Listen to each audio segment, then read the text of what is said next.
Muito bem, pessoal. Então, boa noite. Vamos lá começar o nosso sétimo encontro de estudos do Ornamento da Joia da Preciosa Liberação, a joia que realiza o desejo dos nobres ensinamentos de Gampopa. A gente vai olhar hoje o capítulo 6, que versa sobre o karma e seus resultados. E para isso, para a gente poder trazer a nossa mente de volta, estarmos todos presentes, receptivos e abertos para poder olhar esse tema desde uma perspectiva mais profunda. Vamos fazer então as preces iniciais e depois a gente vai fazer um tanto de silêncio. Acho que a gente já consegue fazer os 15 minutos, né? As últimas dois encontros a gente conseguiu. Fizemos Shamatha impura, Shamatha pura. Hoje a gente vai fazer Shamatha, daí de uma nova maneira, como o Dudjom Rinpoche traz para nós. Eu vou conduzir. Vamos lá, então. Deixa eu achar aqui a sadhana. Hum, Acho que eu só abri um. Aqui. Isso.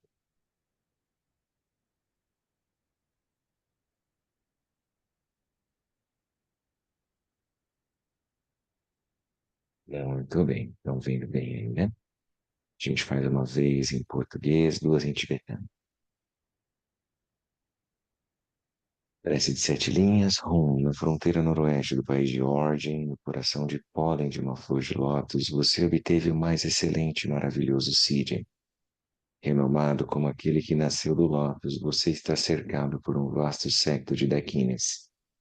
Enquanto pratico, seguindo seus passos, eu rogo que se aproxime para conceder suas bênçãos. Ó Guru Pema, conceda-me os Siddhis. Or yin yin yan san pe mai sardan pula yan sing chiki no drimni pe mai jene jitsundra kordu kandro mante kor chichi jesu daju chi jingji lo chi shiksu song guru pe mai siddhi ho or yin no gyan san pe mai sardan pula yan sing chiki no drimni Pemai jene shiksudra kordu kandro manpe kor chichi jesu dandru ki jinji lochir jesu song guru pemai siddhi om.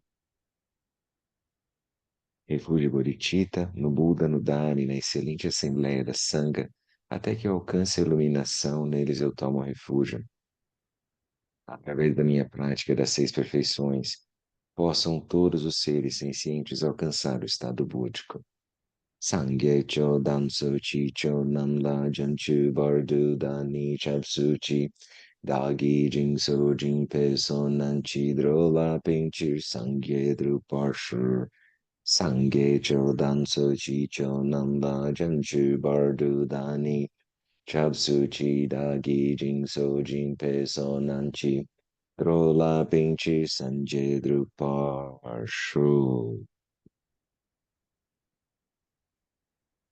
Então vamos fazer o silêncio, meditação. Encontre uma posição confortável.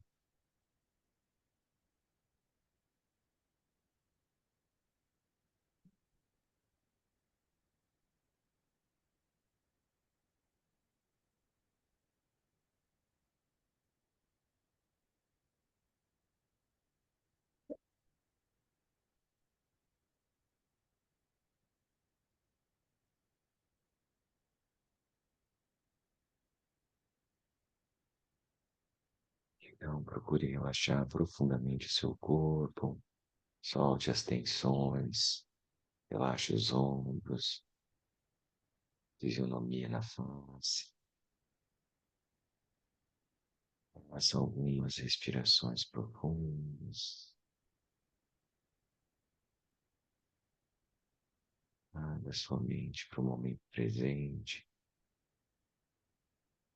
observando o fluxo natural da respiração lá no abdômen.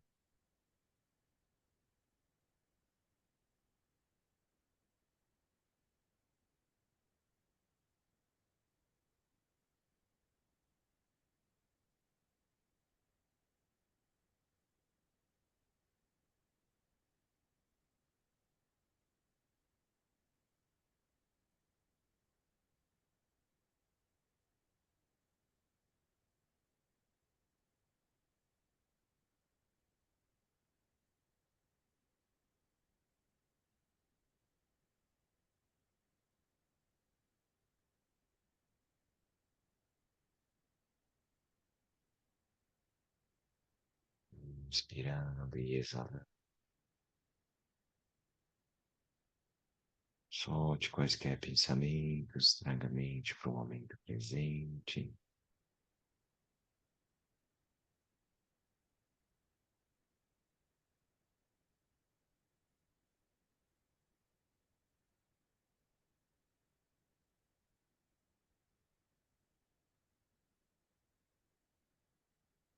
Nós vamos seguir a meditação.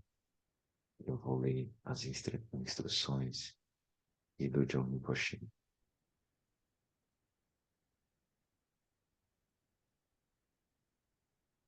Por um lado, aquilo que chamamos de dharma é muito difícil. Por outro lado, é muito simples, porque de fato depende apenas da nossa própria mente. Portanto, você deve buscar somente cuidar dela. Não deixe que a mente seja arrastada pelos pensamentos que surgirem.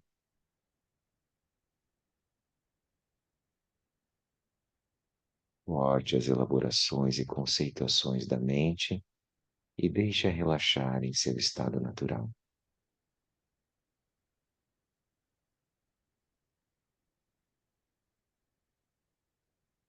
Deixe a mente simplesmente estar em seu corpo e permita que o relaxamento penetre a sua mente.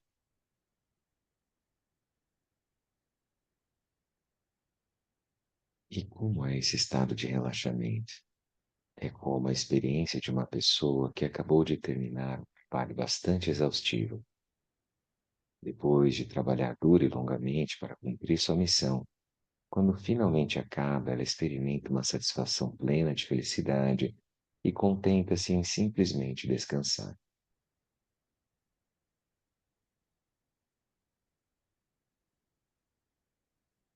Muito naturalmente, a sua mente chega a um estado de calma e permanecerá relaxada por um tempo, sem ser aprisionada em seu padrão habitual de pensamentos descontrolados e inconcebíveis.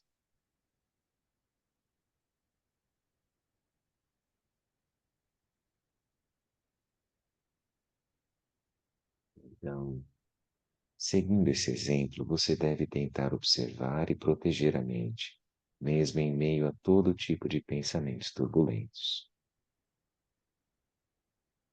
Deixe a mente em seu próprio estado natural e relaxe.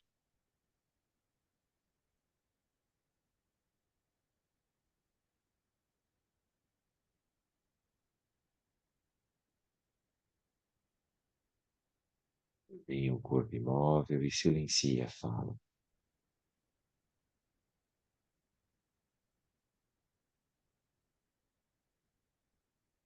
Não pense se deve ou não fazer isso ou aquilo.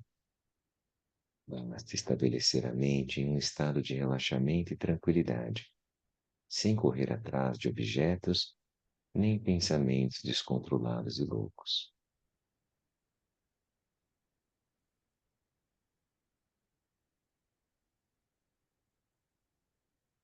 Em vez disso, permaneça em um estado vividamente aberto e vazio, brilhantemente claro e profundamente relaxado.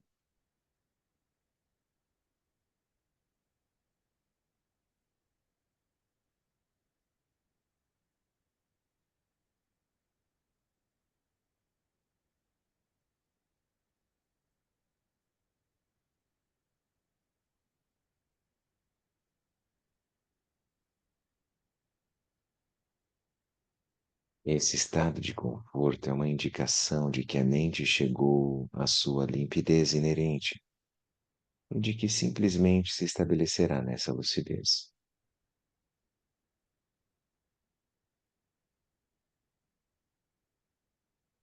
Mas ela não permanecerá assim por muito tempo. Algo irá acontecer. Surgirá um pensamento. Quando esse surgimento ocorrer, deixe a consciência reconhecê-lo no mesmo instante.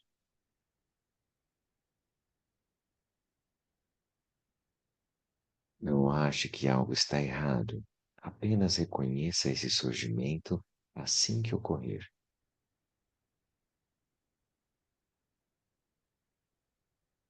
e apenas deixe tudo como está, com reconhecimento. Somente por apenas deixar em seu próprio estado natural, ela se pacificará e o surgimento de pensamentos naturalmente diminuirá, na medida em que você permita que eles se autoliberem.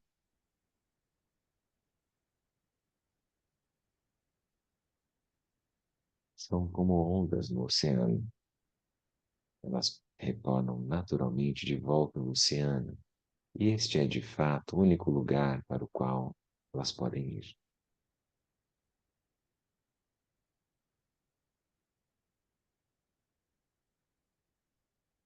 O mesmo se dá com a nossa mente. Quando a partir de um estado de quietude ocorre um movimento, se o deixarmos simplesmente seguir seu próprio curso natural, ele será liberado por si só.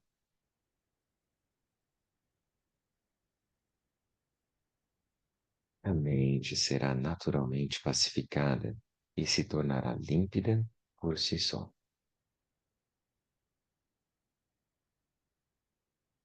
É assim que se deve fazer essa prática. Mas se em vez disso você pensará, agora esse pensamento surgiu, isso não deve estar certo, e ficar tentando parar o pensamento, isso será apenas mais pensamento.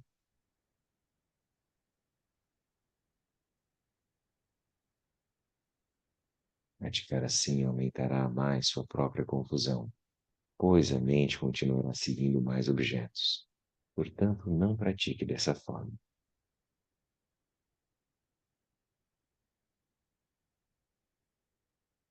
Repousar no reconhecimento, sem seguir os pensamentos, é conhecido como calmo permanecer, porque dispersa ou pacifica o poder dos pensamentos e permite que você se mantenha na natureza de bem-aventurança de sua própria mente.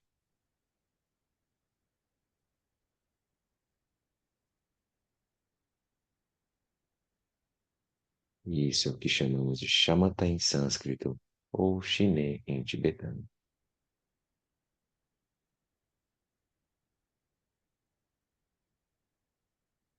Quando você se familiarizar um pouco com essa prática, pode ser que você experiencie um estado de êxtase ou de bem-aventurança física e mental. Ou, se estiver meditando durante a noite, pode ser que experiencie um estado de clareza, como se o dia tivesse amanhecido.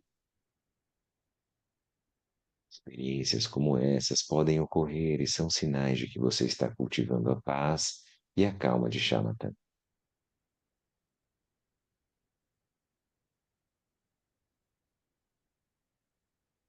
Não há nenhum problema em considerar essas experiências como positivas, mas seria um erro apegar-se a elas. Se você simplesmente permitir que ocorram, sem qualquer apego, elas servirão de apoio à sua prática e não causarão nenhum dano.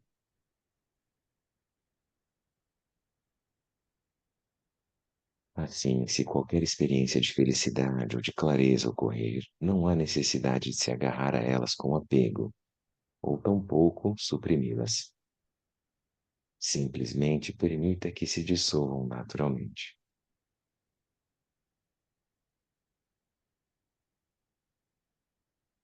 Você também pode ter o que é conhecido como uma experiência de ausência de pensamento.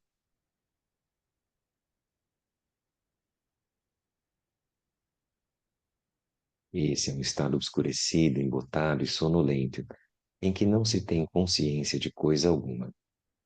Você não está completamente adormecido, mas está embotado. Essa experiência de ausência de pensamento é de fato um aspecto do calmo permanecer, shamatha. Mas não há pensamento surgindo e a clareza inerente da mente não está presente.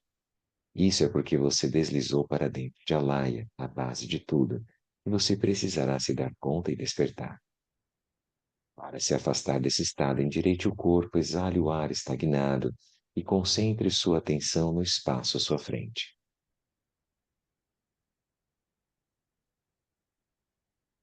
Porém, se ao invés disso você permanecer nesse embotamento, sua meditação será ineficaz e você nunca avançará. Essa experiência de ausência de pensamento é uma falha na meditação e deve ser eliminada assim que ocorrer. Aguçar a consciência é também muito importante.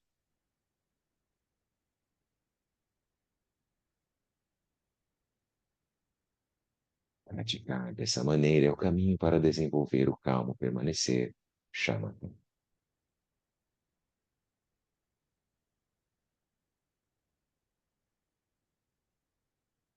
Quando a mente está repousando naturalmente e à vontade em seu próprio estado inalterado, isso é chamado de quietude meditativa.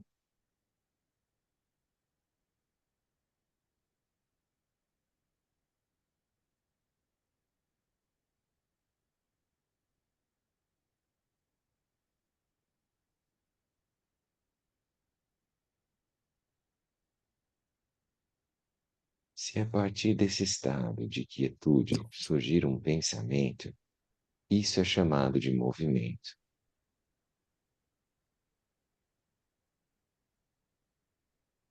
E aquilo que sabe quando a mente está em quietude e reconhece qualquer movimento é a consciência ou Rigpa.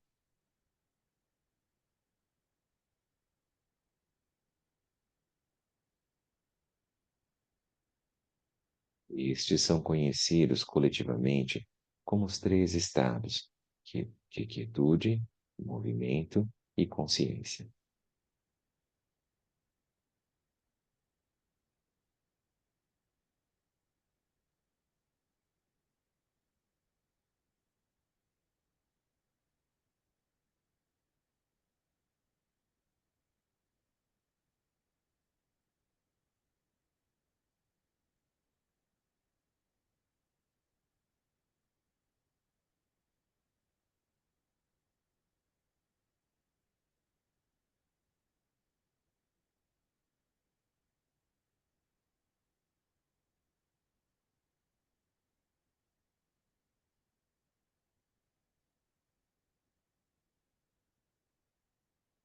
Quando se é iniciante, a menos que você faça essa prática formalmente em sessões de meditação adequadas, você não será capaz de permanecer em paz. Mas quando se familiarizar com ela, você será capaz de permanecer sem se distrair, mesmo quando estiver andando por aí. E quando se sentar, você permanecerá sem se perder da consciência. Você deve aplicar essa prática a tudo o que fizer, e assim você se desenvolverá e avançará gradualmente.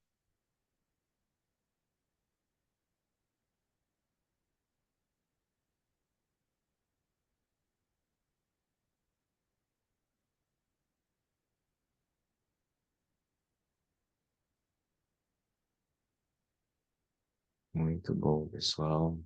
Vamos voltando.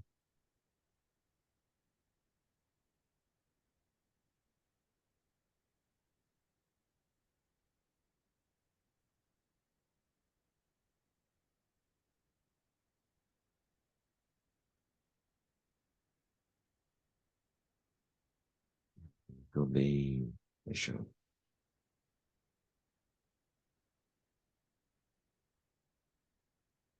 Tudo bem? Tranquilo? Como foi a meditação? Tudo certo? Eu acabei de encaminhar agora lá no grupo do Whats, tá bom? Tem a transcrição lá em português e tem o link do Ludion Rinpoche falando em tibetano e aí alguém fazendo a tradução para o inglês, né? Se vocês quiserem assistir. Mas aí ali tem o roteiro para essa prática, é a abordagem de shamatha, que não tem. Então a gente fez, na verdade, foram três modelos, né? Três modos de operar em shamatha. A gente fez shamatha pura, com foco na respiração. A gente fez shamatha pura, a gente abriu, né, o nosso foco. E a gente fez shamatha com foco nos lungs, nas energias, né? E aí hoje vem essa shamatha mais reconhecendo essa quietude, o espaço, a abertura, aquilo que não se move, que está ali presente, né? E, ao mesmo tempo, a observação do movimento quando surge um pensamento. lembrar então que a gente não tenta nem se apegar ao pensamento e nem ter aversão a ele, né? A gente não precisa suprimir aquele pensamento ou ejetar ele da mente, cortar ali já, não é isso. É observar o justo momento que ele surge. A gente precisa então observar a gênese do pensamento. É o exato momento que ele surge, que aí eu não me perco da consciência. O ponto principal é manter a consciência imóvel, reconhecendo a quietude, que é o espaço da onde todos os movimentos podem surgir, como se fosse o oceano e as ondas. Não precisa fazer nada com a onda, porque é natural, o que vai acontecer com a onda é se dissolver no oceano. Então é a mesma coisa com o pensamento. Quaisquer pensamentos que surgirem no momento da prática, a gente observa eles, eles duram um tempo e eles se dissolvem. Se você começar a perceber eles com consciência, eles se autoliberam. Esse é o termo que a gente usa, né, na abordagem do Dzogchen, né, da grande perfeição, Hatha Yoga, que o Dojo Rinpoche trouxe ali, que é uma abordagem de prática de shamatha, a permanência serena, tá bom? Alguém tem alguma pergunta, alguma dúvida nesse ponto?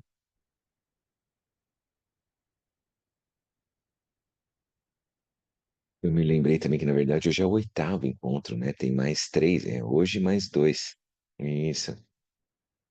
A gente já perscrutou aí a natureza búdica, depois a gente olhou a base de trabalho, a vida humana é preciosa, depois a gente passou a ver a causa contribuinte, que é o mestre espiritual, e a gente foi olhar então o método, que é onde a gente está agora.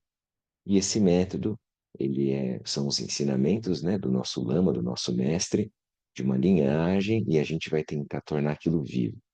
A gente olhou então que para o método, o que que ele precisa fazer? São quatro obstáculos que a gente tem que remover, que a gente tem que cruzar, que outras vidas a gente já entrou em contato e a gente não conseguiu cruzar, mas de alguma forma, tudo que a gente viveu trouxe a gente até aqui, certo? Então a gente precisa primeiro remover o obstáculo do apego a esta vida. Aí a gente estudou a impermanência e a morte. E as coisas, todas as nossas atividades, elas são impermanentes, elas duram um tempo, tem uma vida ali, né, uma gênese, uma vida e depois se dissolvem. Depois a gente olhou então o apego aos prazeres dessa vida, né? E aí, nesse caso, vai aparecer então o sofrimento, que foi o tema da semana passada, os três tipos de sofrimento, a gente olhou o sofrimento da mudança e o sofrimento totalmente pervasivo. Daí agora, aí a gente também olhou os seis reinos, né? Então, as emoções perturbadoras de cada um dos reinos. Orgulho, inveja, desejo, apego, medo, raiva, carência, obtusidade mental e ignorância. E aí a gente viu, então, que a nossa mente pode circular por todos esses reinos, mas a gente não precisa ficar fixo, que o que nós somos é um espaço da onde podem surgir as muitas construções. Daí hoje nós vamos olhar então especificamente o karma e seus resultados. Quem quiser acompanhar, então a gente vai ler primeiro aquele trecho curto na página, se eu não me engano, é 20, né, do PDF. Eu vou pegar aqui no livro, que é o comentário, a sinopse do Kempo. Se alguém tiver com o livro, é na página 46. Então a gente vai estudar o capítulo 6, o karma e seu resultado. Eu compartilhei ali no grupo, eu acho que é isso mesmo, né? Ué, não coloquei? Que estranho. Ah, não, olha só, desculpem. Eu mandei, acabou indo para a Daphne em vez de ir para você, para o grupo aqui. Pera lá. Bom, aqui é a página 20. Hoje nós vamos estudar o capítulo 6, né? Página 78. Depois é o próprio capítulo. Deixa eu mandar aqui para vocês.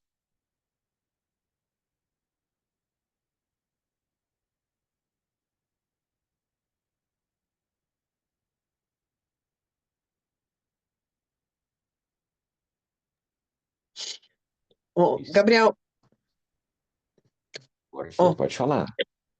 Antes de você continuar, tu pode só citar que você falou remover os quatro obstáculos. Daí tu falou apego a essa vida, apego aos prazeres e qual os outros dois? Só para anotar aqui.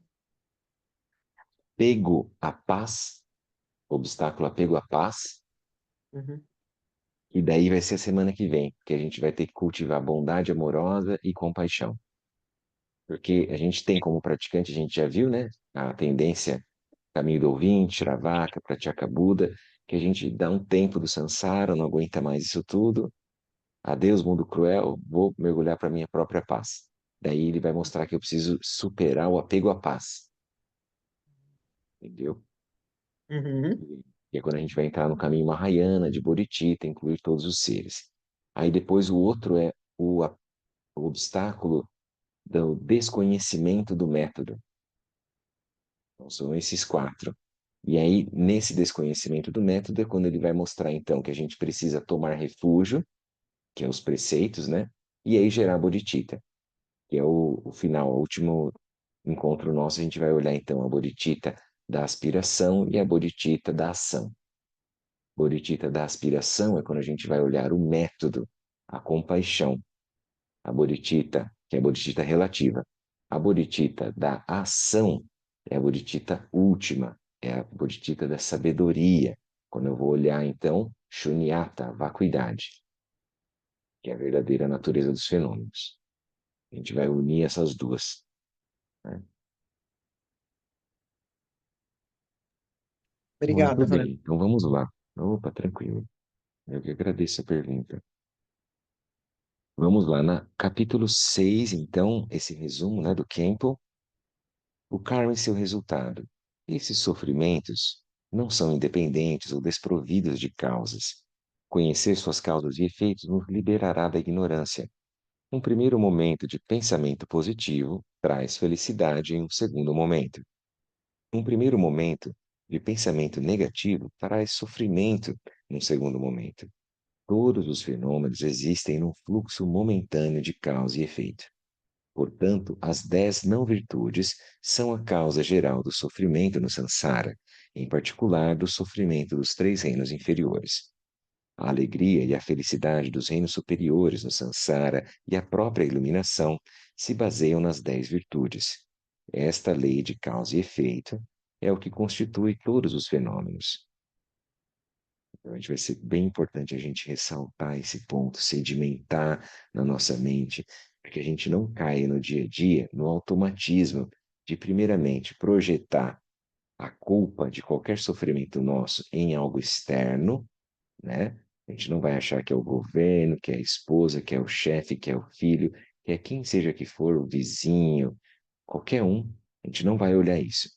A gente vai perceber que todas as causas e condições que eu estou experienciando neste momento são frutos de sementes que eu plantei. É uma responsabilização. Não tem a ver com culpa, mas tem a ver com uma percepção de que aquilo que planta é o que a gente vai colher, natural. Ação e reação, né? Isso é quase Newton, né? É uma lei de causa e efeito. Quando não conhecemos essa lei, somos chamados de ignorantes. Mesmo que façamos um grande esforço, incluindo sacrificar nossas vidas, não há como nos liberarmos do sofrimento. Quando conhecemos essa lei, disse que estamos livres da ignorância. Então, todos os nossos esforços a cada momento se tornam causas para a liberação do sofrimento. Quando somos ignorantes, ainda que estejamos pouco apegados ao nosso ego, não sabemos como beneficiar sinceramente os outros e a nós mesmos. Todavia, quando possuímos essa sabedoria, temos a capacidade de sermos sinceros com nós mesmos. Isso é muito importante. Então, assim, a gente ser autêntico, genuíno, sincero, ter uma franqueza com aquilo que a gente sente, com aquilo que a gente pensa e como é que a gente vive, né? E aí você vai conseguir realmente lidar com a matéria-prima que é a sua mente. A sua mente é justamente o objeto de prática. É a mente confusa que vai atingir a mente, que vai reconhecer a mente primordial. É a mente confusa que se ilumina. A confusão vai se liberar por si mesma, entende? Não vai surgir uma outra mente. Você não vai ser uma outra pessoa.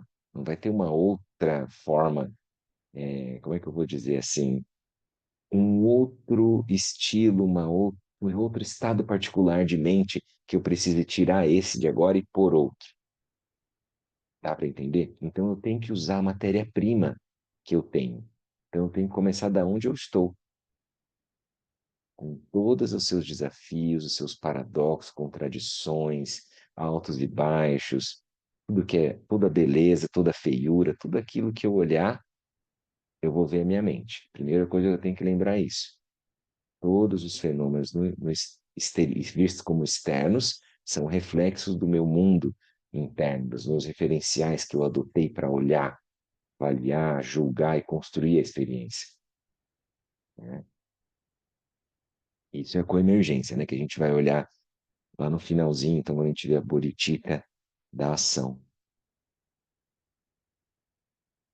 Todas as coisas são interdependentes, então o termo que a gente usa é pratitya samuppada, que eu gosto bastante para a gente lembrar que nós somos intersomos, né? Como o Thich Nhat Hanh fala, que nós não somos seres separados, nós somos uma teia, né?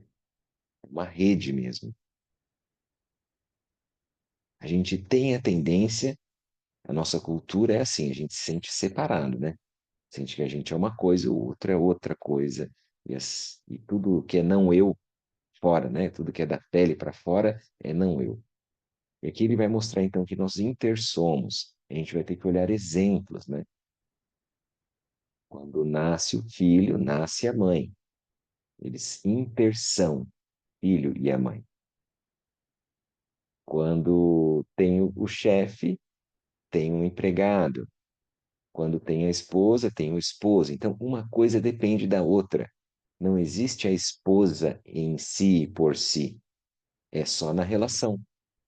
É a mesma coisa a questão de chefe e empregado, ou como a gente quiser chamar, né? Agora hoje em dia é colaborador, funcionário, outras palavras que a gente pode ressignificar aquilo, né? Mesma coisa. O lama e os discípulos, os alunos, é a mesma coisa, eles surgem numa relação, professor e aluno, né? Ou estudante. Então, todas as coisas são interdependentes. Uma circunstância particular não surge sem uma causa, nem de causas errôneas ou de uma causa incompleta. Portanto, para que algo se manifeste, é necessário que haja as causas e condições completas. Você lembra uma vez que eu citei o exemplo que o Dzonzar usa, que é como cozinhar um ovo, como fazer um ovo cozido? Eu preciso ter causas e condições, e aquilo vai acontecer. Precisa ter fogo, precisa ter água, precisa ter uma panela, precisa ter um ovo, e precisa de um tempo decorrendo.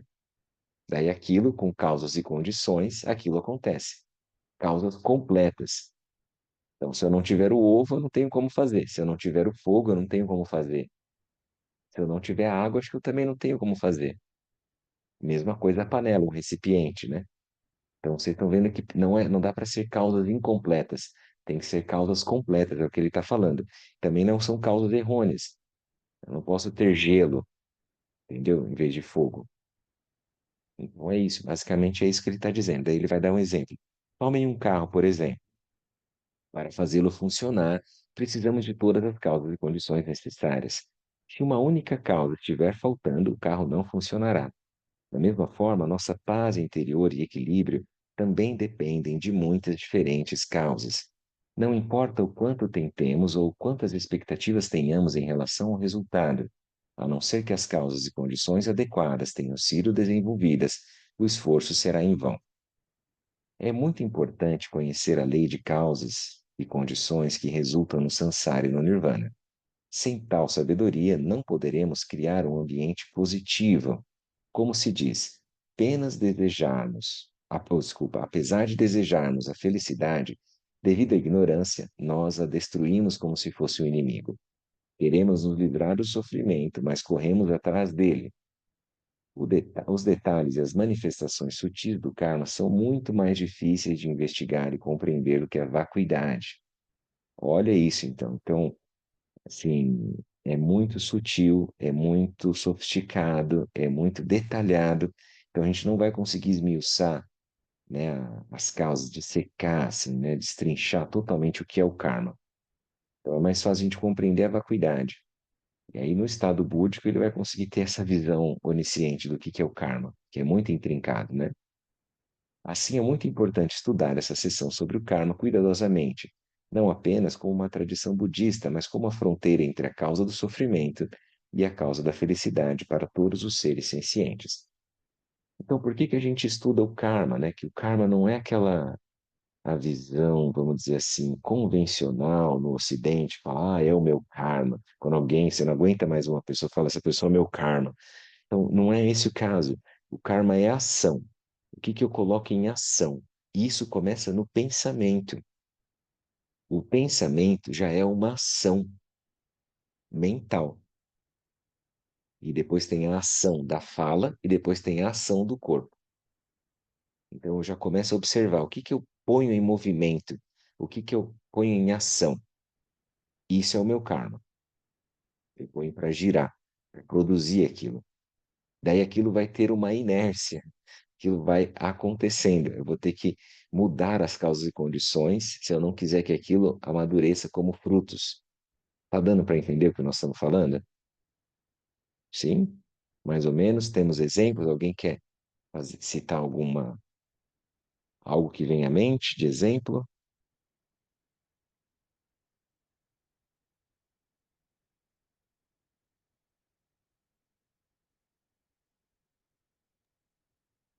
A gente estava estudando outro dia, né? Inclusive, a gente estava estudando esse livro aqui, né? O Uhum. Mandala do Lótus. Mas essa é uma coisa sempre controversa, assim, que é difícil de entender que é o karma, né? Porque fica parecendo também que é um negócio meio que, ah, então eu vou plantar para colher ali na frente, né? Uma ação meio interessada também. Mas aí estava definido como quase como uma modos de agir, né? Modos condicionados de agir, né?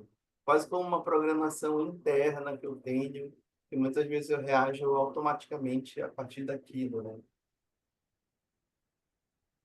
É isso que está Isso falando, aí assim, é um tem pouco. a ver com uma ação física no mundo, mas com pensamento também. Você tem uma paisagem, é isso mesmo. E daí dessa paisagem, e quer dizer que eu adotei referenciais. Esses referenciais, o samskara, é o nosso condicionamento, é o meu hábito, é a minha rotina. E aí eu passo a viver a vida, fazer o que eu tenho que fazer, a partir desse filtro, como se fosse um óculos. Se eu colocar um óculos com uma lente vermelha, eu vou ver tudo vermelho. Então é isso, eu sempre filtro a experiência da realidade e eu construo ela a partir desses referenciais que eles estão inconscientes, vamos dizer assim. São condicionantes mesmo. A gente já falou uma vez aqui aquele exemplo também da chuva que cai só numa área lá de um terreno e ela vai sulcando aquela terra, até que ela vai formar um leito de um rio. E esse leito de rio é exatamente, então, quando ela cair, a água sempre vai correr por ali. Então é isso que vai ser o karma, né? O nosso hábito que vem a partir de condicionamentos, referenciais que eu me apego, que eu me superidentifico, eu me fundo como se eu fosse aquilo.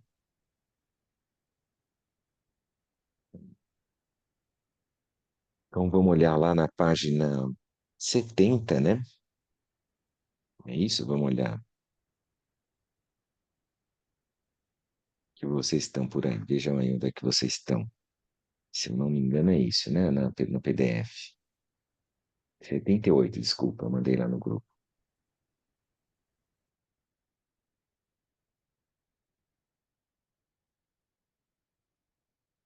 Depois leiam o texto completo, bom? Para vocês poderem digerindo, elaborando, deixando aquilo sedimentar e sentar para meditar, né? Todo mundo já olhou, já viu de alguma forma que o karma vai ser evitar as ações negativas, produzir ações positivas, certo? Basicamente, muito claro isso. Pode ter essa visão, como o Pedro falou, né, de uma segunda intenção, que a gente vai começar a plantar sementes para poder colher os frutos. Mas de toda forma, a gente vai fazer uma escolha. Então, a gente vai escolher ações virtuosas e vai evitar ações não virtuosas, porque a gente está sabendo e está olhando o que que é o sofrimento. A gente não quer sofrimento para nós nem para os outros. Então, quais são as causas do sofrimento? São as ações negativas que vêm dos clashes, das emoções perturbadoras. Eu não preciso seguir. É melhor que eu construa terras puras onde eu andar, no meu trabalho, na minha família, em sanga. A sanga é como se fosse o nosso laboratório, onde a gente treina, né? Então a gente está lá no Sukhavati, por exemplo, é o lugar que a gente vai treinar a convivência com as outras pessoas e tentar construir relações positivas que surjam a partir da virtude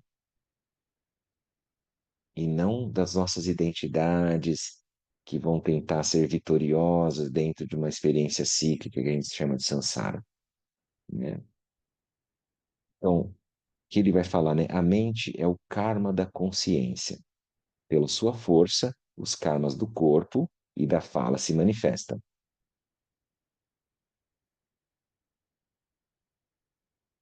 Se a gente for olhar lá nos 12 elos, primeiro surge a vidya, a ignorância, a dualidade. A gente se sente separado, né? Então vem a ignorância básica. Depois vai surgir um certo momento que a gente vai olhar Vijnana, que é a consciência dual. É essa mente que é o karma da consciência dual.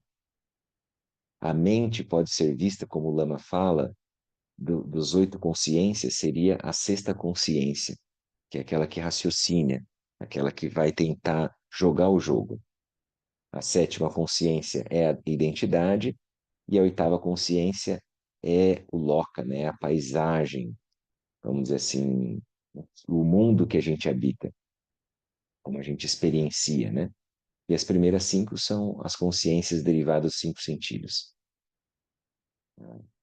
E aí, pela força, então, a mente é o karma da consciência. Pela sua força, os karmas do corpo e da fala se manifestam. Aí ele vai explicar, então, né? Como é que a gente pode, então, esmiuçar, clarificar o que é karma, né? Aí ele vai dizer da classificação, das características, da atribuição, do resultado, da ampliação, da inevitabilidade. Quando ele for falar da classificação, ele vai dizer que são 3 tipos de karma e resultado: karma não meritório e seu resultado, karma meritório e seu resultado, e o karma e resultado da concentração meditativa inabalável. Aqui, ó, a gente poderia até dizer que isso é como se fosse um desdobramento da letra B ali, né? Do karma meritório e seu resultado. Bom, então agora a gente vai olhar as 10 ações não virtuosas que tem naquele PDF, né, que eu coloquei, das 4 nobres verdades e o nobre caminho óptimo. 4 nobres verdades, o sofrimento, dukkha. Aí depois a segunda nobre verdade, as causas do sofrimento. A terceira nobre verdade, então, a cessação do sofrimento. E a quarta nobre verdade, um caminho que leva à cessação. Esse caminho já é o nobre caminho de 8 passos. Nos 8 passos, eu vou olhar o primeiro, a motivação. Vou tentar trazer bodhicitta, tentar incluir todos os seres, alcançar a liberação, reconhecer minha verdadeira natureza. Vocês vão usar muitas palavras para tentar perceber qual que é a motivação que a gente está perseguindo e o que realmente nós estamos tá nos movendo, né? E tentar direcionar para algo positivo. Depois da motivação, os outros, o passo 2, 3 e 4, 9 caminho de 8 passos, então vai ser evitar as ações negativas de corpo, fala e mente, que é a que a gente vai ver agora, que são as 10 ações não virtuosas. Depois, no nobre caminho de 8 passos, vai vir, então, as 4 qualidades incomensuráveis e as 6 perfeições. Então, como é que eu vou produzir ações positivas, que nós vamos olhar na semana que vem? Que vem ali da bondade amorosa, compaixão, as 4 qualidades incomensuráveis, compaixão, amor, ou bondade amorosa, alegria e equanimidade, né? E depois as 6 perfeições, de generosidade, moralidade, paz, energia constante, concentração e sabedoria. Depois ele vai mostrar o sexto passo é dhyana, que é a meditação. O sétimo passo é prajna, quando a gente vai desenvolver essa sabedoria, né, da coemergência, da vacuidade. E o oitavo passo é a natureza primordial, que é Rigpa, né, ou Tathagatagarbha. A gente pode dizer muitos nomes para reconhecer a nossa verdadeira natureza, né? Isso é um resuminho assim, rápido, né? E hoje agora nós vamos olhar então as 10 ações não virtuosas, porque exatamente o contrário delas é o que a gente vai procurar fazer, né?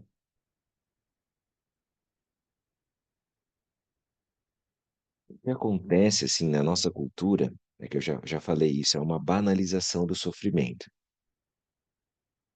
né? Então a gente é como se a gente fosse retornando à barbárie. A gente vai abandonando a civilização e vai retornando a uma selvageria. Então é natural você jogar alguém de uma ponte, que a pessoa estava fazendo alguma coisa, estava incomodando, eu tenho que jogar ela, entende? Isso se justifica. As pessoas vão achando que isso é muito natural. Vocês estão entendendo? A barbárie vai se naturalizando. Então, por isso que a gente voltar a falar de prática de virtude e de evitar ações negativas é muito importante. O que eu sinto, assim, né, que na nossa cultura, especialmente no século XX, foram se diluindo estruturas de família, estruturas de herança que a gente possa ter na nossa vida, que davam um eixo, davam uma base para as pessoas. Eu não sei se vocês percebem isso também na experiência de vocês. E as pessoas foram ficando cada vez mais soltas. E o que ia, dando isso para elas era o consumismo. Era como se fosse assim, ó. Elas perderam, isso a gente pode olhar, por exemplo, onde elas iam. Isso tem pesquisa, assim, né? Onde as pessoas frequentavam, por exemplo, passavam a maior parte do tempo das suas vidas, né? Com a família, no seu estudo, ou na sua igreja. Depois, agora, cada vez mais é o mundo virtual, é o compra, é um outro universo que as pessoas vão habitando. E aí vai se diluindo aonde a gente poderia falar sobre ética, sobre valores, sobre respeitar o próximo, né? Não querer destruir os outros, né? Perceber que violência é ruim, coisa básica, assim, né?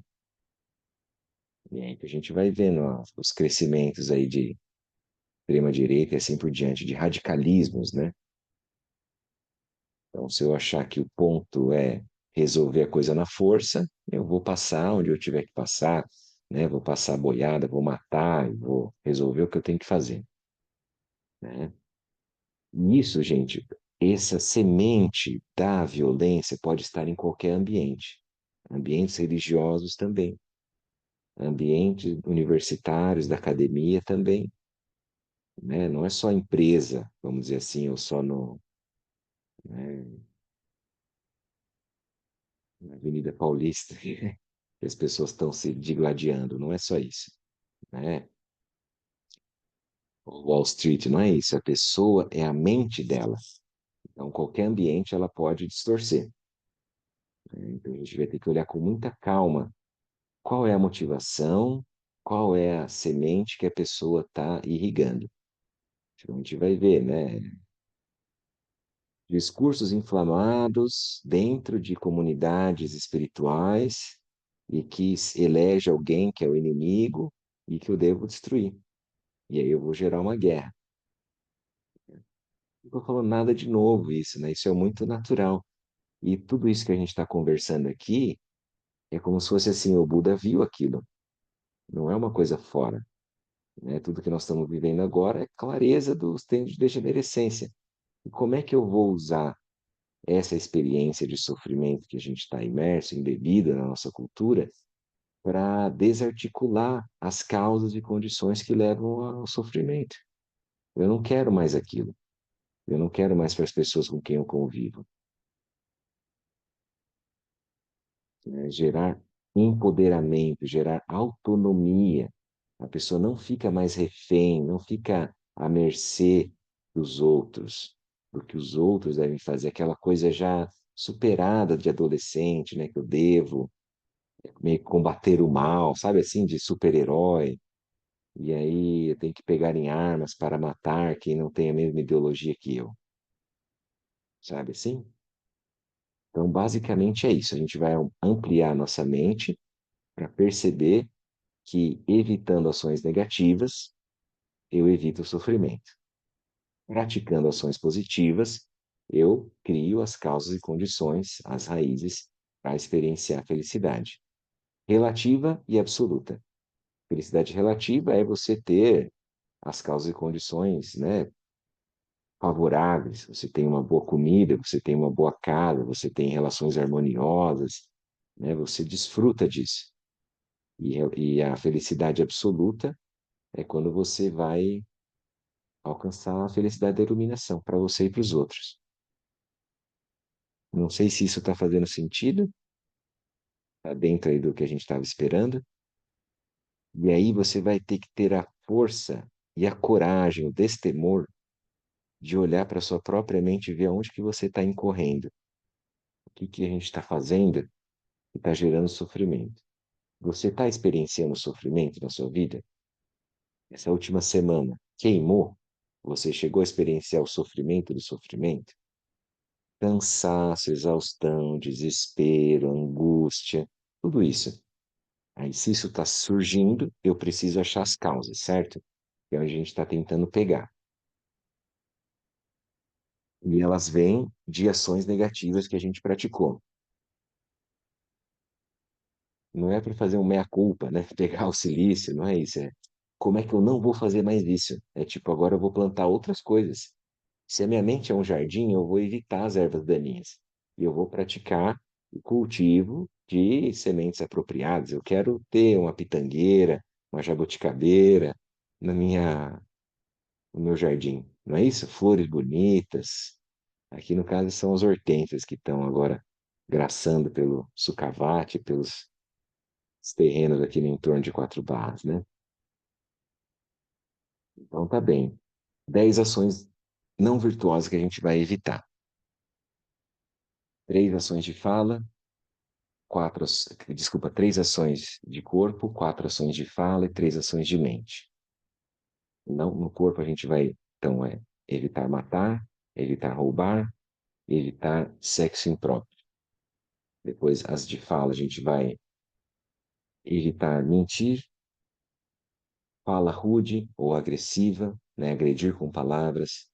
Depois, a gente vai evitar fazer intrigas, gerar discórdia com a nossa fala, e depois a gente vai evitar fala inútil,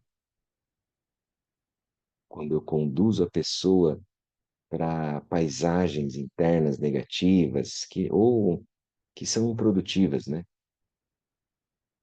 É muito comum isso acontecer, jogar a conversa fora, né? E depois, o que que a gente vai fazer? Evitar as 3 ações de mente, também negativas, né?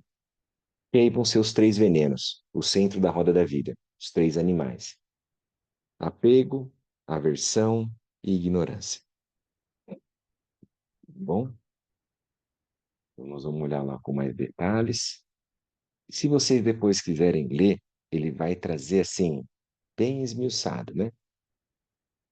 Então vai lá, por exemplo, evitar matar. Então, só para lembrar, né, o Buda ensinava para todos os seres que quisessem praticar os ensinamentos dele, o Pancasila, que são os 5 votos para todos os seres, não é só para monges, mas todos leigos, né? Todo mundo que quisesse praticar. Então, esses 5 votos é evitar matar, evitar roubar, evitar sexo impróprio, evitar mentir, né? Usar a fala de forma negativa e evitar se intoxicar. São esses 5 tipos de votos, né? E às vezes, eu lembrei agora do intoxicar, a gente tem que ver também, não é só bebida, não é só droga, mas é, por exemplo, o que a gente consome na nossa leitura, o que a gente consome no Netflix, na TV, o que a gente consome quando a gente ouve, né, uma notícia, o que a gente consome no Instagram. E isso também é algo que pode ser tóxico, pode nos intoxicar, né? Tudo que estiver envenenando a nossa mente, a gente fica pior, né, do que fica melhor. A mente fica mais atribulada, né? ansiosa, parecendo que tem que fazer outras coisas, né? Daí, questão de matar. Sempre a gente vai matar por desejo, por raiva, por ignorância. E a gente vai observar isso. Daí não é só o termo matar, não vai ser só matar seres humanos. Também vai ser a questão de matar animais, né? Também pode ser a questão de matar na nossa mente. A gente mata uma pessoa na nossa mente, a gente coloca ela no congelador, no freezer, né? Deixa ela no... Vou dar um gelo naquela pessoa. Isso é como se fosse um matar, como se eu fosse assim, eu vou ignorar, eu vou cortar ela da existência. Tipo, aquela pessoa não merece ser vista. Dá para entender isso? Isso também é um tipo de matar sutil, né? Roubar. Então, tudo que eu for pegar que não foi me dado, isso é roubar. Não é só um ladrão que vai lá, né? E vai furtar alguma coisa, não é só isso. Então, se a gente ficar procurando pertences dos outros, mesmo que aquilo pareça, ah, não é de ninguém, e aí eu quero aquilo para mim, eu reifico a dualidade e o apego aos objetos. Vocês entendem como que é a questão? Daí eu procuro evitar.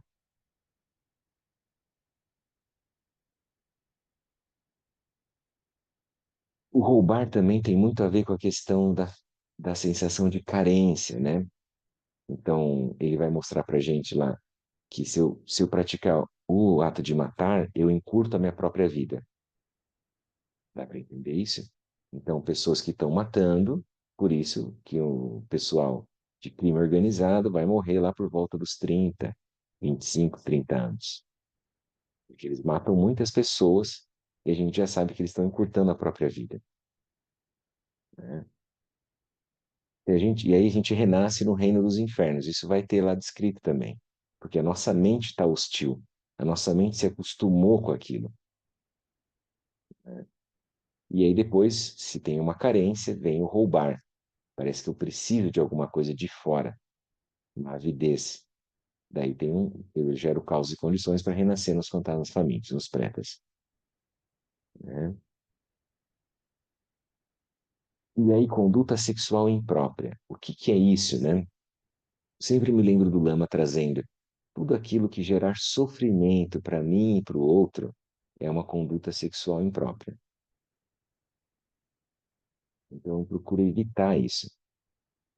Eu tenho que fazer um bom uso do meu corpo, da minha fala, da minha mente, em todos os sentidos, né? Depois, então, vamos olhar o mentir. E assim, ó, ele fala assim, quando a gente, por exemplo, diz que alcançou alguma realização e não alcançou, por exemplo. Isso é o pior dos mentires, né? Das mentiras ali. Então, eu me sinto, eu me acho, né? Então, eu sinto que eu sou alguma coisa especial. Isso é o pior dos mentiras, né? Mente para si mesma até, né? Depois, essa fala separativa, como o Gampopa coloca, que é você, então, gerar discórdia. Mesmo que você fale na frente, ou que você fale de uma maneira escondida, secreta, né? Isso tudo, se você tiver essa aspiração de separar amigos, de criar conflito, de segregar, isso é uma das piores coisas que pode acontecer, por exemplo, numa sanga. A gente começa a falar mal de alguém, né? Então, o que a gente deve evitar,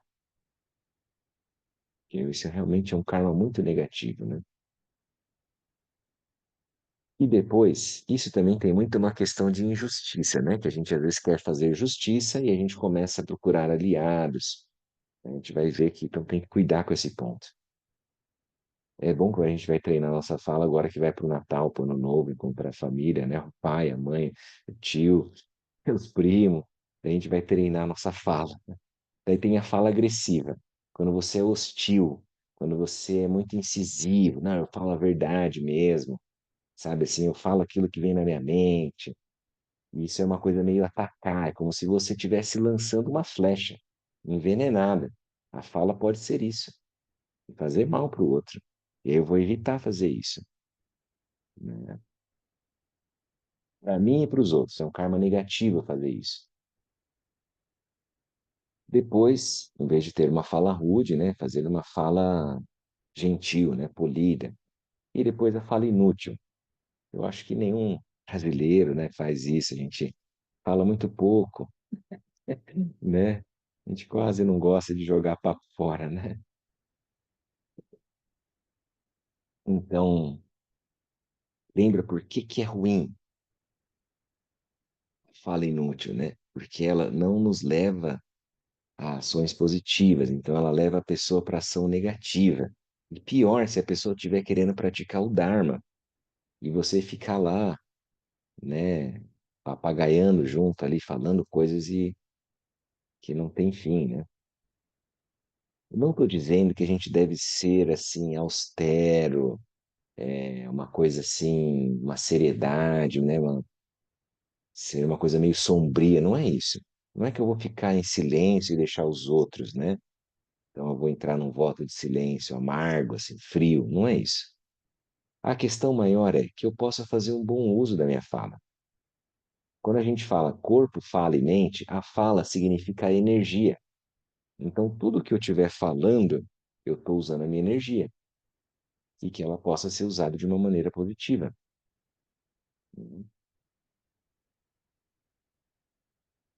Muito bem. Ficou claro até aqui? Três ações de corpo, quatro ações de fala que a gente está evitando, e agora as três ações de mente. Cobiça. Então, ou aquisitividade, né, que é o galo que a gente coloca lá, pode ser dito como apego também. Então, a pessoa entra numa inércia e ela fica apegada à própria raça, próprio clã, à própria pátria, né, sei lá, a ideologia dela. Ela fica tentando aumentar a fortuna. Ela pensa assim, na mente dela, eu tenho que ganhar mais do que o meu pai ganhou, eu tenho que crescer, aumentar o patrimônio. Isso é um tipo de cobiça. Ou eu tenho que ser mais intelectualizado, ou eu tenho que ter mais títulos. Se meu pai dava aula na Universidade Federal do Paraná, eu quero dar aula na USP. É assim, é uma coisa sem fim. Vocês estão entendendo como que é a questão? Então, esse é o ponto. E para qualquer coisa, você pode achar na profissão, você pode achar em termos de bens materiais, eu posso achar, por exemplo, em termos de fama.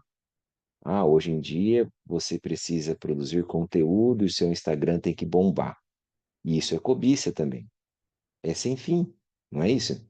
Então, se eu tenho 500 amigos, é pouco. Aí eu tenho que ter 500 mil. Aí, se eu tenho 500 mil, tem pessoas que têm 15 milhões. E agora, o que que eu vou fazer? Então, é sem fim também isso. Tá vendo? Isso é a esteira rolante do Sansara, né? Muito bem. A pessoa fica apegada, né? É isso, é uma prosperidade. Também daí ela começa a ter um ciúme, ter uma inveja, cobiçar aquilo que é do outro também. Ela acha que ela começa a tomar outros tipos de referenciais, que ela acha que está fora aquilo, né? Isso também é uma forma de fantasma faminto, né? A carência. Depois, outro ação negativa, né? Das 10 ações não virtuosas, três ações de mente, a gente está falando, uma cobiça, outra pensamentos negativos, outra visões errôneas. Pensamentos negativos também podem ser traduzidos como aversão, né? Então, a gente vai ter um ódio, vai ter um ressentimento, a gente vai cultivar pensamentos de hostilidade em relação aos outros, uma má vontade. Esse também é uma forma que o Lama traz. Então, você não fica de boa vontade para com todos,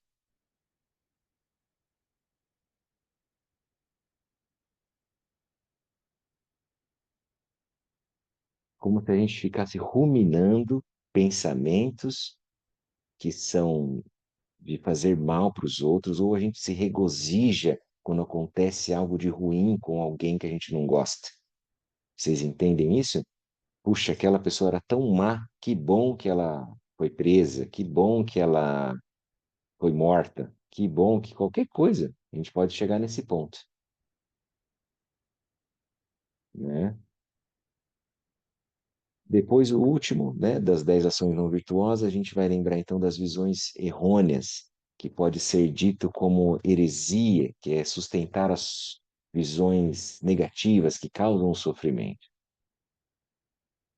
Por exemplo, né, o que que a gente pode trazer isso? É aquela coisa assim, ó, ser bonzinho ou ajudar os outros é você ser bobo. Eu quero mais é levar vantagem, eu tenho que ser o melhor, eu tenho que pisar no pescoço de quem for, não importa. Isso é como se fosse assim um lema, né, de muitas pessoas que têm isso na mente como um referencial. E isso, na visão do budismo, é uma visão errônea. A gente pode ler muitas ditados populares, por exemplo. Você pode lembrar de muitos ditados que você aprendeu quando era criança, que você ouve, que ainda vem na tua mente, que é uma forma de você perceber quais são as visões errôneas que causam sofrimento e que eu tenho que sustentar ali. Não é verdade?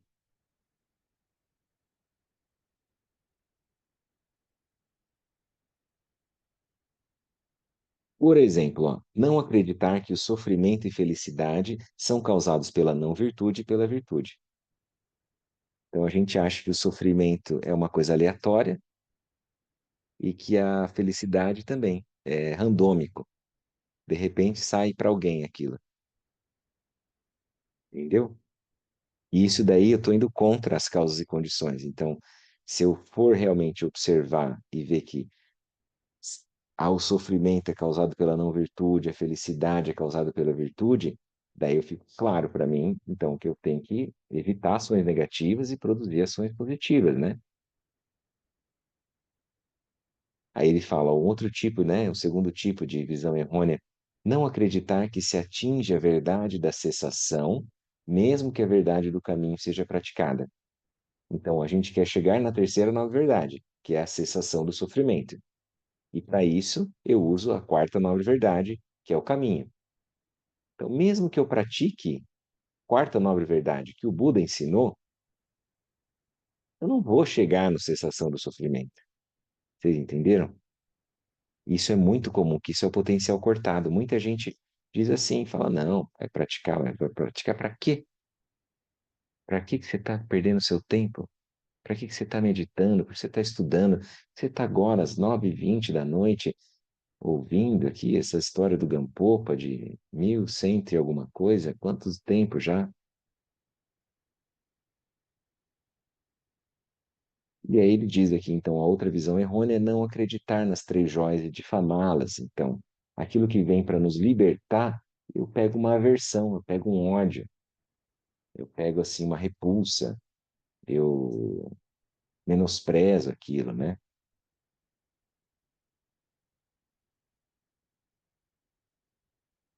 Muito bem, pessoal, já estamos indo para os finalmente aqui.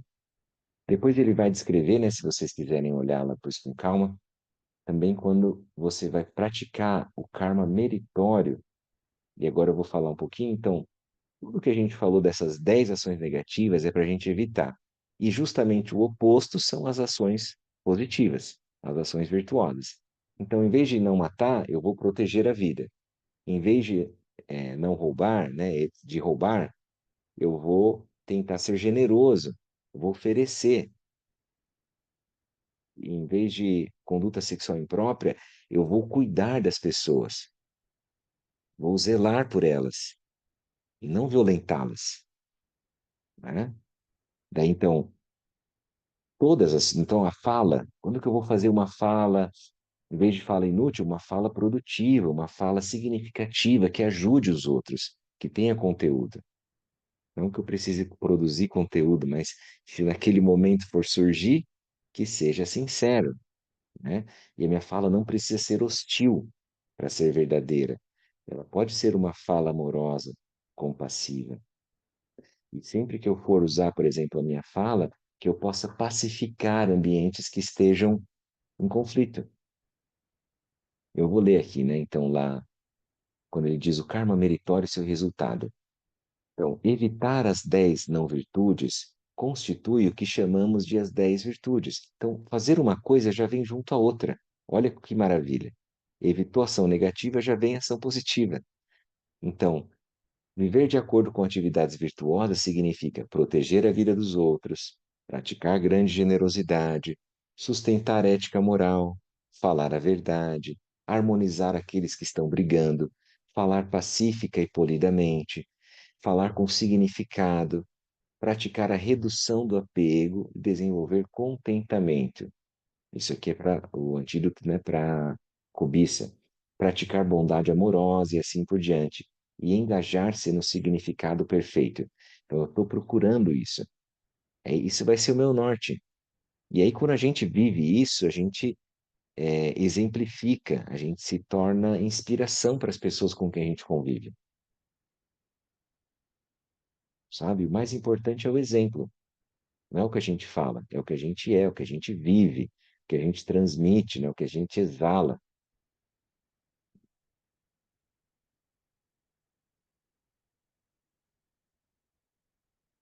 Muito bem.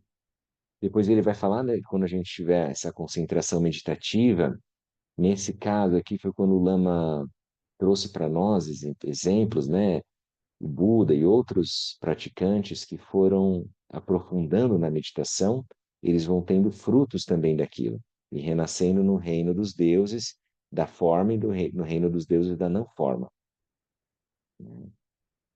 Isso já é um pouco mais assim aprofundado, né? Leiam lá e vejam o que vocês sentem, se vocês tiverem alguma dúvida, daí tragam, né, no próximo encontro nosso.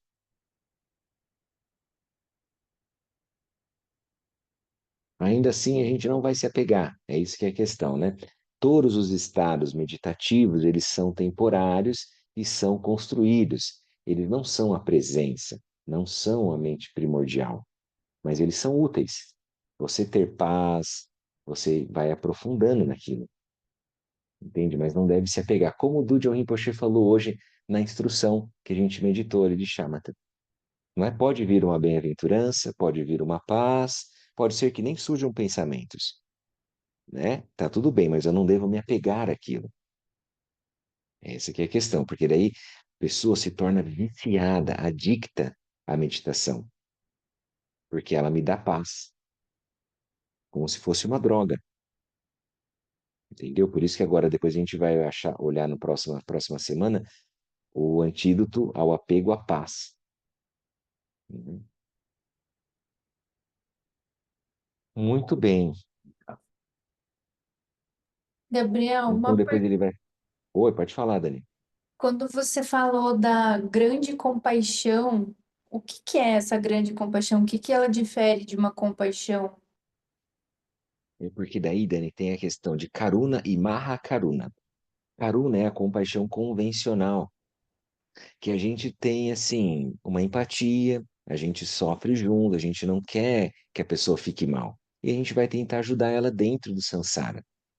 Tem uma compaixão, eu quero aliviar o sofrimento dela. Mas ainda eu me sinto dual, eu me sinto separado, eu sinto que tem alguém que está fazendo algo para outro que está recebendo.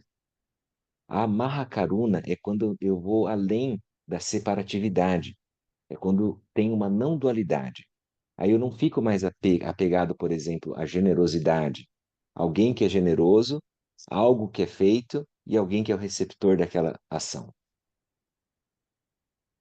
E isso Sim, daí é a bodhicitta última, né, que a gente estava comentando, que daí já é quando eu vou ter a compreensão da vacuidade do fenômeno. Porque a gente não está separado, aquilo vai acontecer naturalmente, né? A gente vai aspirar esse tipo de compreensão, de realização, né? Isso daí é a grande compaixão.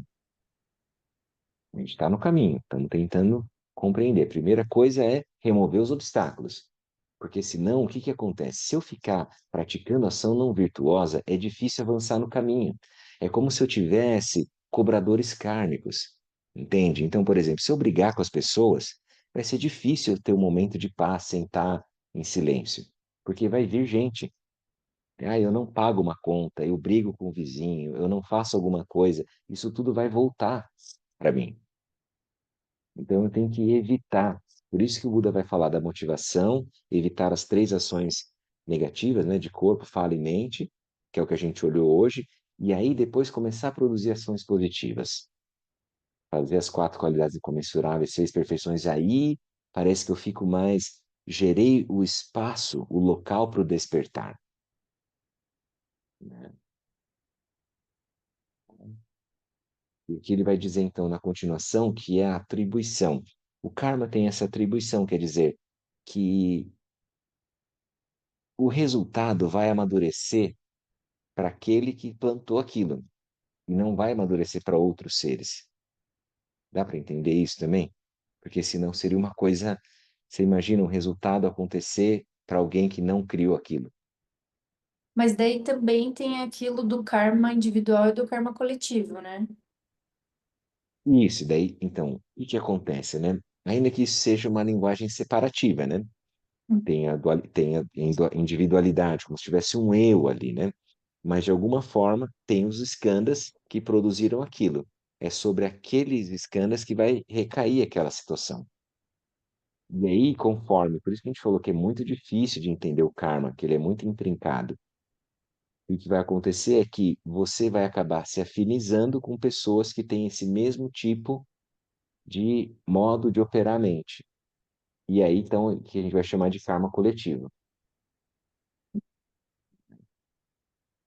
Ainda assim, ele não é uma coisa que vai ser determinista, vamos dizer assim, um fatalismo, um determinismo, né? O karma tem, ele vai falar aqui, ó, o resultado definido. Então, assim, ó, vai acontecer a maturação daquele karma, né? E aqui depois ele vai dizer da inevitabilidade, que assim, karma ele vai acontecer, só que ele não é de modo inexorável, porque eu posso usar antídotos. Vocês entenderam? Enquanto ainda tiver, se for possível, eu vou remover aquilo. É como se fosse assim, ó, quando tem uma erva daninha, quando tem alguma planta, uma espécie invasora, vamos dizer assim, lá no seu terreno, no sucavate. E aí você vai tirar ela quando é pequenininha. É mais fácil do que depois que virou um pinheiro enorme, entendeu? Então eu uso o antídoto para remover aquilo quando está no início. E depois aí eu vou colher aquele fruto, né?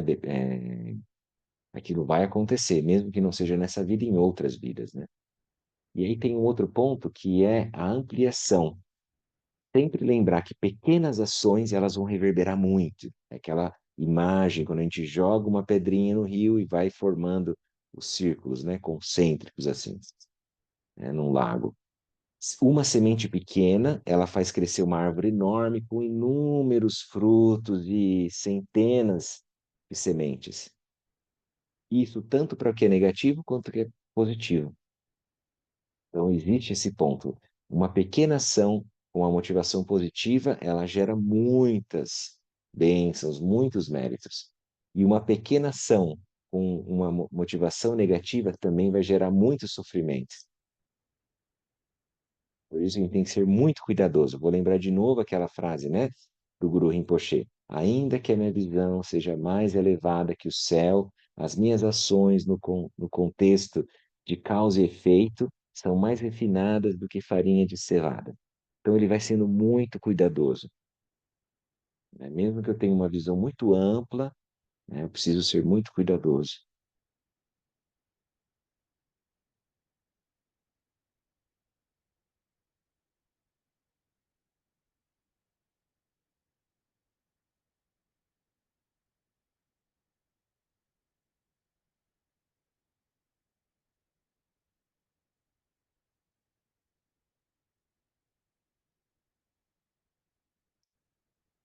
Muito bem, acho que a gente conseguiu, né, contemplar, pelo menos de uma maneira geral, assim, né?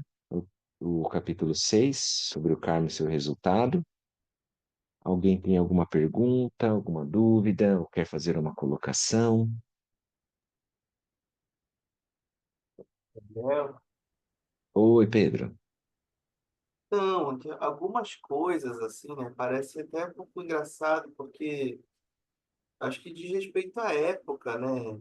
E o contexto assim, que foi escrito, né? Mas eu fico pensando também, por exemplo, essa aqui, olha, matar, né? Classificação do Hum, ato de matar. Aí tem das portas do desejo, da raiva e da ignorância. Aí, no terceiro, ignorância, ele fala que matar por ignorância se refere a fazer sacrifícios e assim por diante.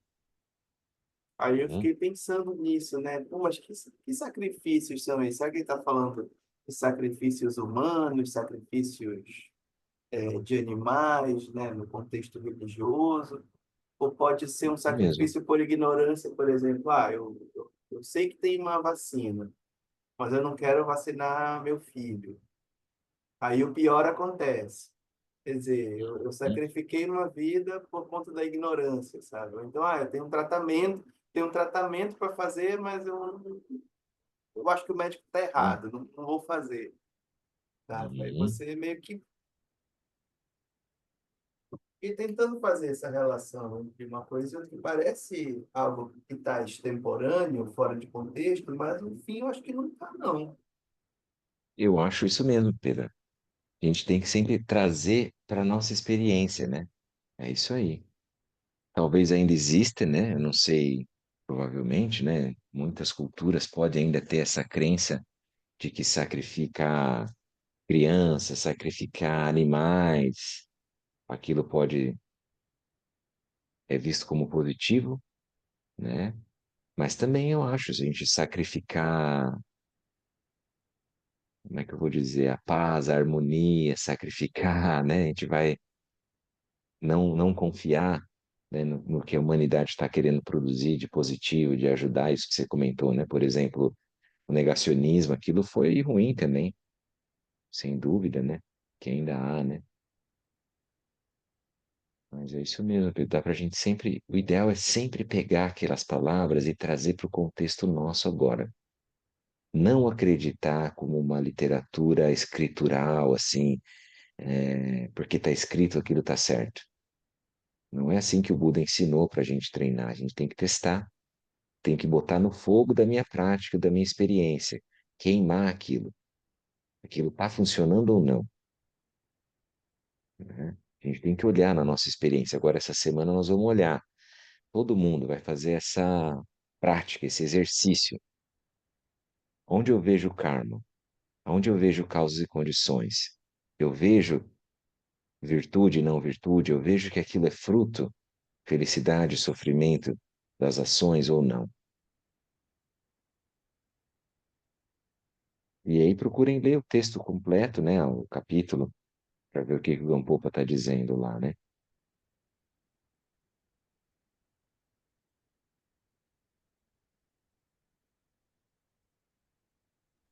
Gabriel, na outra semana que você passou a tarefa da impermanência, foi um exercício bem interessante de fazer, porque aquilo ficou reverberando na cabeça, para mim, pelo menos durante a semana. Em vários momentos eu lembrava assim, impermanência que a gente estava falando.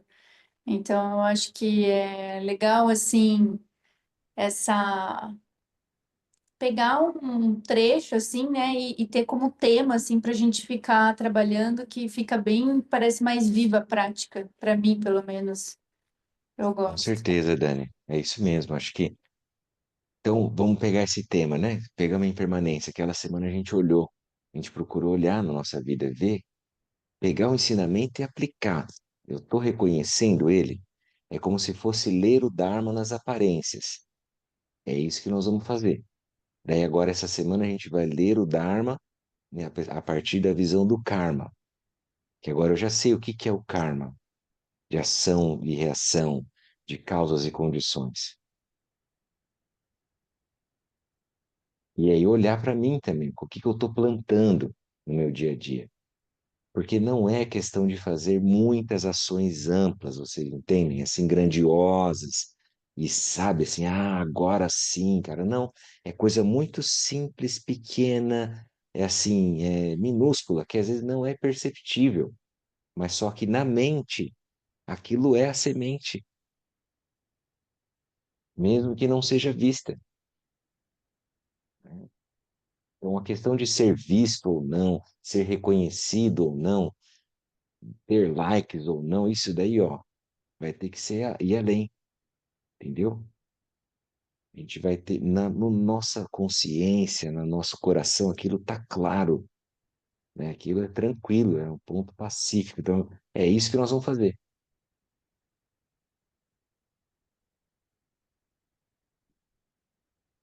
tá bom? Então, vamos fazer um pouquinho de silêncio, daí a gente faz a dedicação.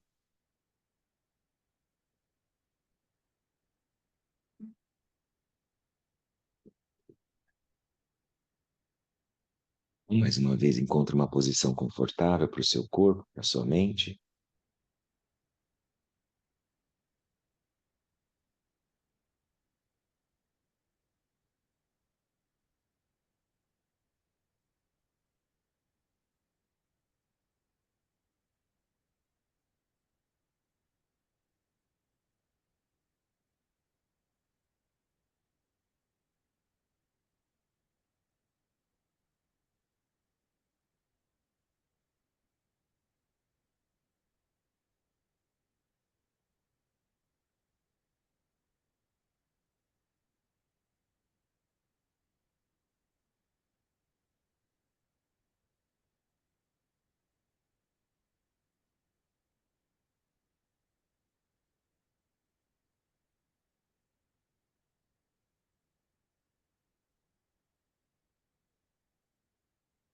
Então, desde esse espaço de silêncio, de tranquilidade, deixe os pensamentos se dissolverem por si mesmos. Retorne a este lugar de repouso.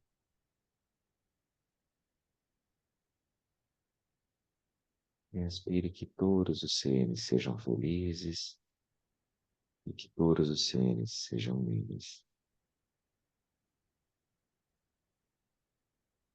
Todos os seres encontrem as verdadeiras causas da felicidade e superem as causas verdadeiras do sofrimento. Todos os seres se liberem completamente de suas estruturas kármicas, negatividade, ignorância, e manifestem lucidez de forma natural e espontânea.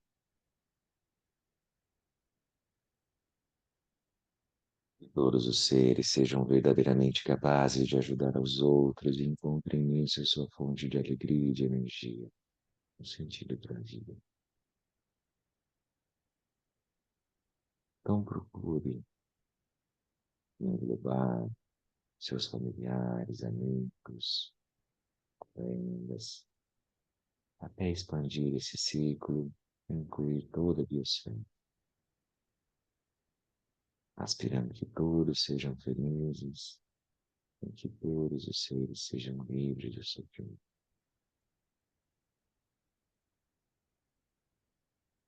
Todos encontrem as verdadeiras causas da felicidade e superem as causas verdadeiras do sofrimento.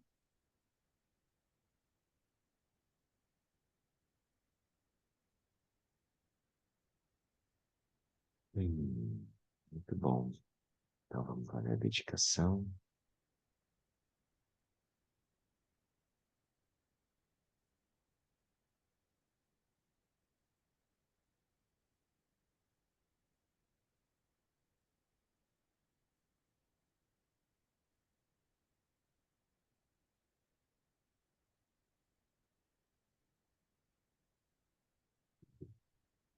Compartilhar aqui.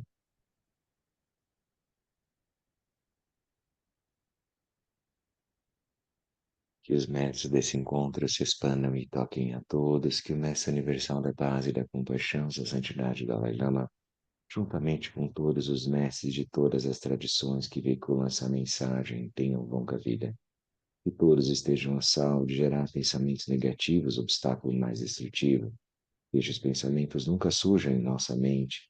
Que todos os seres também estejam livres de pensamentos negativos.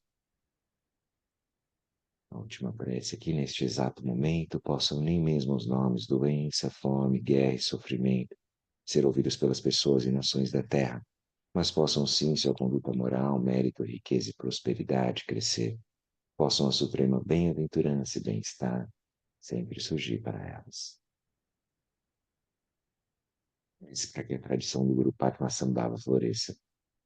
Que a grande tradição da Bhadi Shantirakshita, do mestre Padmasambhava e do rei Tritson Deutsen, possa florescer e permear os três reinos. Que a presença das três joias nunca se separe do fluxo mental dos seres, assegurando assim o sublime bem-estar através dos três templos. King Lok Josun Ring Loi Che Zanlin Sasun Cha Parpel Druju Josun Nam Wadan Midrau Dusun Gelek Show. Então, muito obrigado, pessoal. Coração, muito bom a gente estar aqui juntos. Para mim é uma nutrição e uma inspiração para a semana, né? Ajuda bastante a gente. Obrigado. Tchau, Até mais Gabriel. Boa essa semana. noite. Obrigado, Obrigada. Tchau, Gabriel. Boa tchau. Boa noite. noite. Tchau, tchau. Valeu. Tchau, tchau.